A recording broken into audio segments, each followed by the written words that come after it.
5, 6, 7, 8. Here we are. Who are we? We are the TechnoBotz. The TechnoBotz.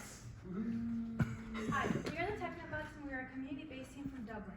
Our team ranges from first to third year members, and we have fun learning together. Our goals for this year were to have fun, learn more about programming, and keep better track of our changes in data. We're most proud of helping our new members learning to program. Our biggest challenge this year was learning line following, which we achieved with the core values of discovery and cooperation by meeting with an experienced team. This is our first time in States and we're excited to be here. Thank you for the opportunity to present to you today. Now we'd like to present you with our project.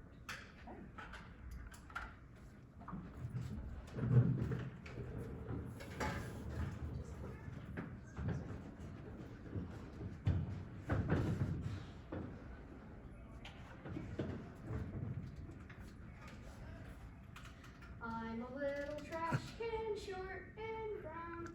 Here comes the wind to blow me around. Trash and recycle containers are a necessity for homes, but the wind can cause problems on collection days. The wind blows all around Central Ohio, which helps define our focus on neighborhood community spaces. To fill the trash containers due to wind, container lids unopened and containers without a lid lead to trash being burned on neighborhoods. These three problems cause increased pollution and are dangerous for the environment. To help define the problem, we completed a community survey that showed 60% respondents that have had their trash scattered by the wind.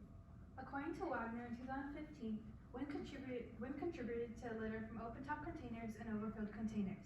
The Ohio EPA also identified household trash as one of the 7 main contributors of litter. This household trash can also make its way into our waterways. Looking at current solutions to this windy problem, we found that it's an issue across the United States. Many solutions involve education from trash agencies on when to place the trash at the curb and ensure the bin is tight. Homemade weights from wood and other materials is also another popular solution.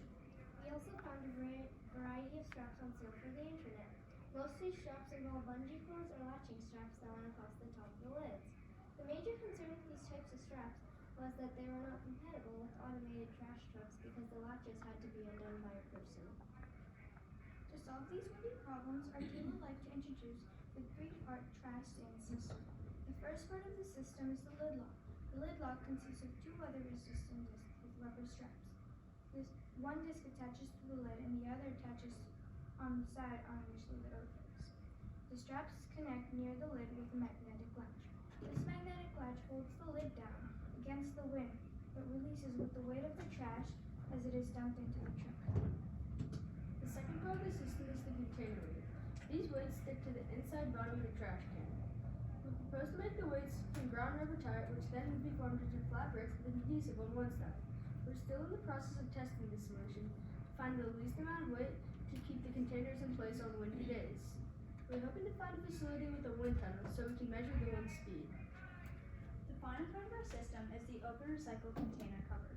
This retractable cover attaches to the long side of the container and 2 adhesive magnets are attached to the other side. After the recyclables are placed in the bin, the retractable cover can be pulled over the top and be held in place by the cover's magnetic edge. We presented our solutions to community members, city officials, and other teams at the Dublin Project Showcase. We also contacted Anne Gray at the Rapid Recycling and gave a quick summary of our solutions through email. Through these presentations, we need to consider the impact on the efficiency of collection, the durability of our solutions, and the impact on the allowable maximum weight of the containers. By using the trash stand system, we hope to reduce litter throughout neighborhoods and communities, so our trash cans can sing a new song. I'm a little trash can, short and brown, standing firm with my lid held down.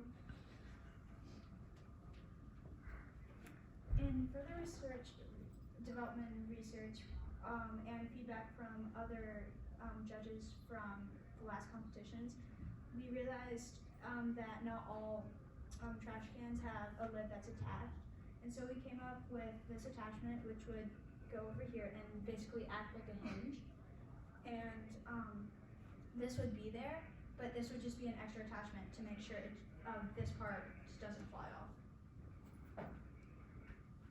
Do you guys guys have any questions or comments?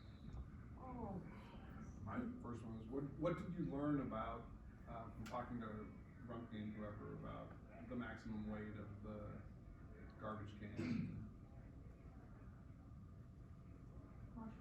So when we added container weight to the bottom of our trash can, we realized that when we add extra weight to the trash can, that decreases the weight of the trash able to be put in. So normally trash cans come at like about, we put about like 50 pounds. So if we took off like about 10 pounds of container weight, that might limit that to 40 pounds. And after talking to, like, we had to email them because they're like in Cincinnati and they're open on the week. They're not open on the weekends, so we couldn't like take a drive there during our school time. And they, the person that we emailed, he or she asked the other workers, and they some of them agreed with their design, some of them disagreed, and we obviously emailing them is kind of hard to describing your entire model, so we had some feedback with them. How much would these magnets and that thing cost? So It would cost mostly around $85 because we are still estimating on what the retractable cover would cost, because we are gonna make it out of canvas and we have to weatherproof it. So we're not sure about how much that would cost. Okay, and then would I be able to put that on my existing recycle bin, or would I have to get a new one? Well, no, some places like Worthington have trash, recycle bins like that. So you could, so it's just like a lid that you can like put over on your bin. so they can come separately, unattached. Okay.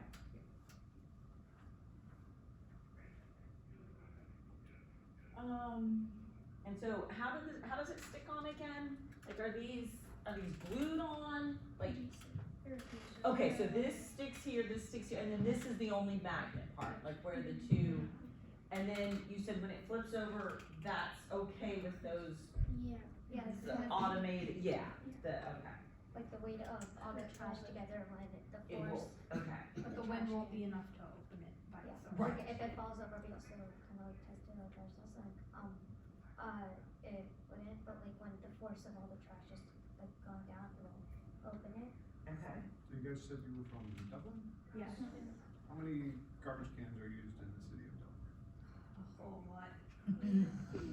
Like almost everyone has them. Definitely a lot, because there's a garbage trash. There's like just put the garbage in, and then there's like a garden trash, and then there's a recycling bin. So that's about 3 for every like house. Depends on- But you don't have a number as to how many would have to be upgraded like this to? Well, actually, some people have the Rumpke trash cans, and like our neighborhood has like a black trash can, and it has a lid that's not attached with a hinge. And actually, this happened to us. Our lid blew away.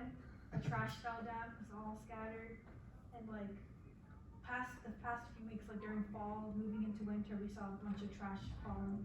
That's A lot of people really don't good have windstorms this Yeah. this fall Yeah. into winter so far. Yep. We'll see you one of those. Yeah. I'm good for right now. Okay. Go ahead, I'm gonna have to think. Can we talk about robot? Is it okay if I just leave this? Yes, please do.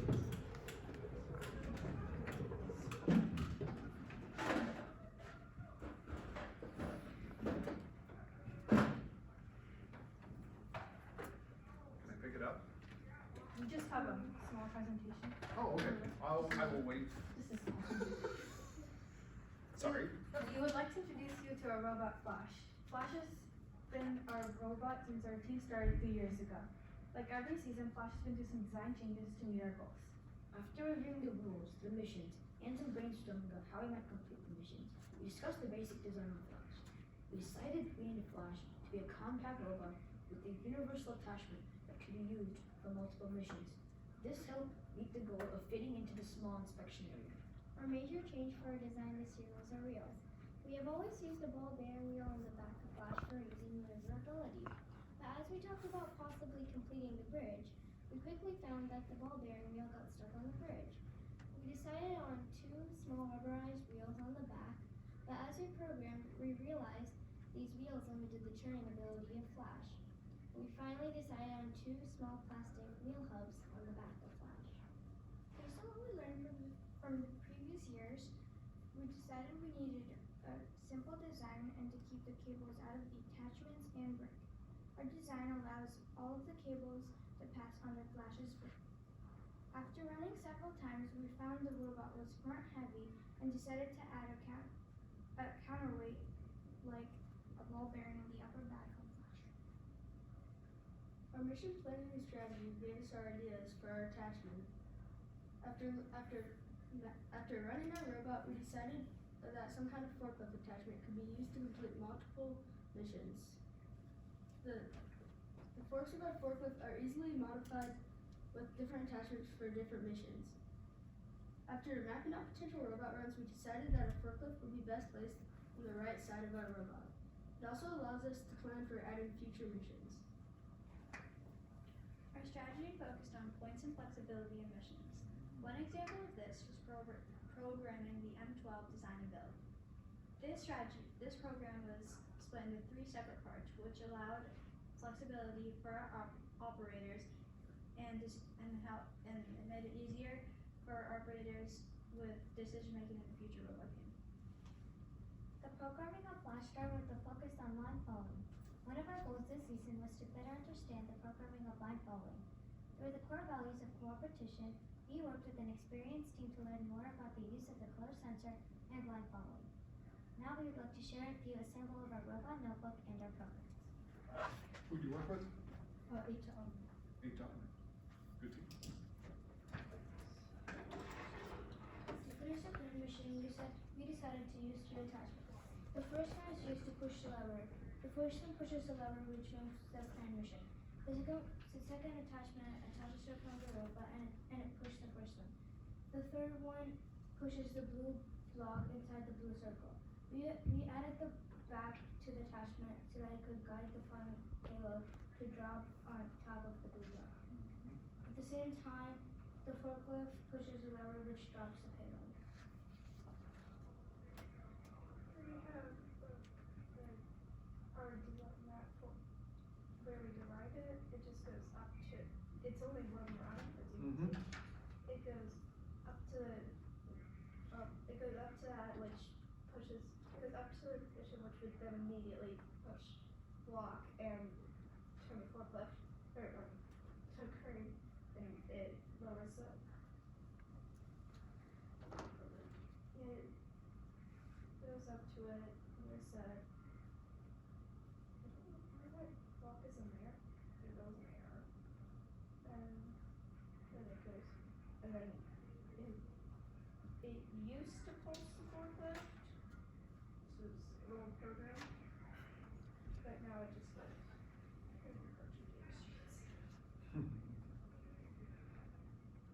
So how many runs, so each of these is each green tab is a run, and then you have a diagram of it, your Not programming? exactly. Some of them are multiple runs. I believe. Yeah, because. But each of those is a program that goes out from, some of them okay, I get it, Yeah, that's it. okay. But each of those green tabs is a mission from base. This one is only one run. This is. Well, so how many times do you Oh yeah, leave design and base? build here. I don't know how many times. What was it? We were going to show 5. We leave base 8 times. No, we do 8 missions. I think we leave base more than that. We do 8 missions. We leave base more than once, but like circles can count as one mission. Yeah. Okay. So we wanted to show Those you are our. just sort of quick pushing things out, come back, Yeah. push things out, come back. So I'm going to show you some swing and elevated places. This is the one program that we used to do line following. Okay, So so you use line following in Yes. one Mhm. mission, Yeah. or one Since run from the base. From regionals, we actually didn't use the line following, Oh, and okay, we've just improved along the way. okay. So what our robot does is when it leaves base, it drives a certain distance until it meets the line and then starts to line follow. It line follows till this part, it skips it, drives over this part, then line follows again for a short amount of time, turns, and pushes the swing. So how do you know when you've gotten to that part? Oh, he calculated the distance. And then our robot turns, lines up with this line, and line follows all the way up to the bridge, stops, and then goes up the bridge. Okay. And this is our line following. And I programmed this with Kate's automated programmer. Yeah. So he helped me make this. What this program does is it calculates the distance. It takes the value of the line, then calculates the distance the robot has veered off the line, and then adds that value back on to the robot so it veers back on. And it repeats that until it Finds the finds the right location. Yep. Would you like to see our attachments or? Sure. Like I said, I'd like to pick the robot up if I could. Yeah, sure. Because this has a lot of things attached to it, I just wanna make sure I'm not gonna hurt anything. No.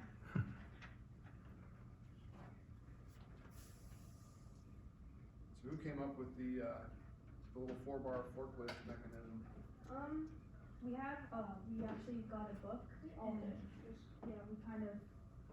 yeah, some people searched online, some people did a book, and we kind of like improvised to see what we could build so that all our attachments would fit on it. So No, here's- it's a nice simple, Yeah. to get that kind of motion, right? This is our design and build pusher. So we put all of the blocks in here and then attach it to the front of the robot, and it just goes. This has definitely been through some design changes. Like our first one was like really flimsy, and so the weight of the blocks would push it back. And one thing we're proud of is that this is really, like, it's super fast to take on and off because there's no like pegs. that- Yeah, I was just gonna ask about that. How do most of your attachments attach some of those? So they attach it this far, and right here. Yeah, and here's our swing attachment. It turns and then just pushes this. So, how would that one come off? Just, This would go So right. when we do that, okay, I so you're hold just it- using these pins to hold things in to that bar. Yeah. Also, I really do like how you guys did the cable management. You just have all short cables, that helps, but And then all no, on our it's very attachments neat. using the pins, I noticed that when we used to have black pin here, Mhm. but I noticed I would like stay there and malfunction on us a lot. So I put the actual peg in, and what that does, it doesn't really connect to this, but this connects, but this keeps it from wobbling. And it's also a lot easier to plug in and out. We like experimented and everything throughout our competitions. We modified it. As what we did is we were going to do this to begin with, like we had interest in it, and for a traffic jam, and we didn't kind of quite figure it out to regional, and so the next competition in districts we decided we should try again. And yeah. So this goes up to the traffic jam and it gets under the traffic jam, and we have a program that goes up and sideways a few times and that lifts them. Okay, Yeah. so if everything works, how many points do you get? I think 470. 470. How much do you normally get? We get over 400, kind of the range. We either get from 350 to 470. 350 to 470, or higher. We're always higher than 300. Okay. So which one, what mission works the best? Probably. Obviously our circles, but next to that, our traffic jam, Okay. and So like how many times out of 10 for traffic our jam? traffic Traffic jam. jam, 10 out of 10. 10 out of 10? Okay. Is that a lot of practice or did it work? No, It just snaps works like that. Just worked great the Our first time? program- Oh, Our program for it is basically going forward and back, forward, and then turning, slightly and then back. going back. Okay. What was the hardest mission? Yeah, probably the bridge. So why? Why was the bridge so hard? Because it has to be like square on. Mhm. Just if it veers off just a little bit, it'll fall off. So how do you manage that? How do you try and hit the start of the bridge as square as possible? We're trying to, after doing the swing, we slowly turn and kind of Okay. slow it down as it goes up, so the line can be like followed precisely. Mhm. And then it stops, and then it goes up again, so it's like squares up, and then it goes up. So when you played with line following, did you look at moving those Yes. further apart? These and- used to be, I changed it recently, but these used to be, it didn't have this green block here. They used to be closer Right to those. together? Okay. So when we experimented, it didn't work as well. Or Is- underneath the robot and stuff like that. I mean, you guys found that the robot really only tracks one sensor, One sensor, right? yeah. Yeah. But we also You had we- to find that along the We way. have two because sometimes it's more convenient for us to use the The left left one or the sensor. right one. and the right one. Yep, And we absolutely. also, for the bridge, we usually just had one wheel, just like that. Mhm. And as we Okay. got on the bridge, I was- we realized our was gonna ask robot for was that. like too If it was small. like a tiny bit to the right, then the robot would miss that one, but when we had double wheels, thicker, like wheel. It's the way you And more traction and account for errors, right? You Yes. add redundancy into the system. No, it's very good. Is there anything we forgot to ask that you really just want us to know before? No? You guys have fun this year? Yes. All right, excellent. I do have one more question. Yes. Does that work for raccoons? Like, are they smart enough to open or strong enough to open the magnet? I don't think so, cause that's not the magnet that would be on our final product. Oh, okay. So, 'Cause that would be a nice bonus, like Yes. raccoon proof. Probably if the magnet, because this magnet probably isn't as strong as the one it Okay, ours would be a little stronger, so it 'cause that would be a double selling Yeah, it feature, might- wind and raccoon. it might I know, keep right? out Cause the we have a others. lot in our neighborhood, so. So that magnet's actually strong too. So this type of magnet, if you like drop it, it'll kind of shatter. It's a weatherproof magnet. Okay, but no, I'm just So thinking, it depends on like how strong our magnet would be. you and might our, wanna like, think about actual that critter proof as well we as. also like, we were looking into, wind tunnel, so we Oh, could to actually find a test it. place to, And, yeah, it's expensive. I bet. Yeah, Hmm. his dad's works My at dad works Honda. at, my dad works at Honda and Oh. they have a wind tunnel, Right, except it costs like $3,000. yeah, that's a little $10,000 steep for to do a it. Lego, yeah.